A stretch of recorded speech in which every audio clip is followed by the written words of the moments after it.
Deep in the wild forest, this man built the impossible, a hidden nest hanging 10 meters in the air. Safe from wolves, snakes, and every predator below, his sky-high shelter proves that survival is all about smart thinking. When the man went out hunting, he was blocked by a big tree. The tree was at least several tens of meters tall, and its diameter proved it was at least 100 years old. Converting it into a shelter would be great. He immediately cleared away the dead leaves around him, being careful of snakes, insects, and ants hiding inside. Then he took out a saw from his backpack and chopped down a few trees nearby that he hadn't intended to keep alive, planning to use them to build the shelter. Therefore, the man first sawed the wood into small sections, only cutting out the top ends. After smoothing the surface, he could make ideal stair treads. Because he brought a hand drill, he could easily drill holes in the tree trunk. He only needed to connect the steps inside to perfectly solve the problem of going up and down.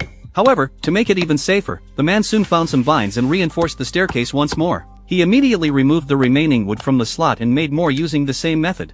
Before installation, protective measures were essential, as there was no hospital to treat someone falling from that height in the wilderness.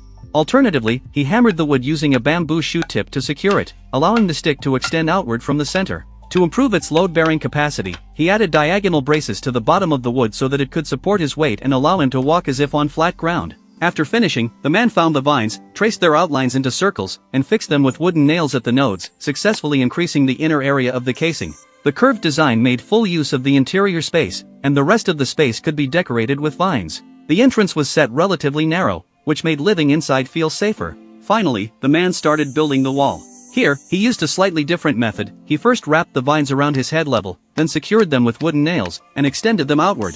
The elasticity of the vines themselves allowed for a smooth increase in wall area while also improving the stability of the foundation.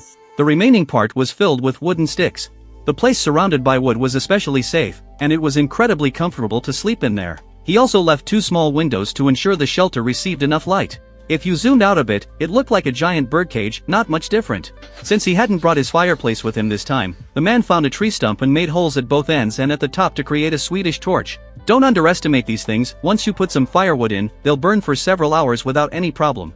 He hurriedly boiled water and made tea on top to replenish his energy, and then assembled the remaining wood into a ladder to help seal the bottom. By the time he finished, it was already late at night. Fortunately, he now had a safe haven. Once inside, he immediately inserted wooden sticks into the tree trunk and made a table out of wood pieces. This quickly solved the problem of where to eat. He wanted to eat pork shank for dinner that night, and while it was frying, he prepared several side dishes to cut the greasiness. It was absolutely delicious. The lingering aroma also attracted many wild animals to come and forage nearby. Good thing the shelter was 10 meters above the ground, enclosed and safe. Even if wild animals roamed around at night, he could still sleep peacefully inside. If the maximum point is 100, how many points would you give him?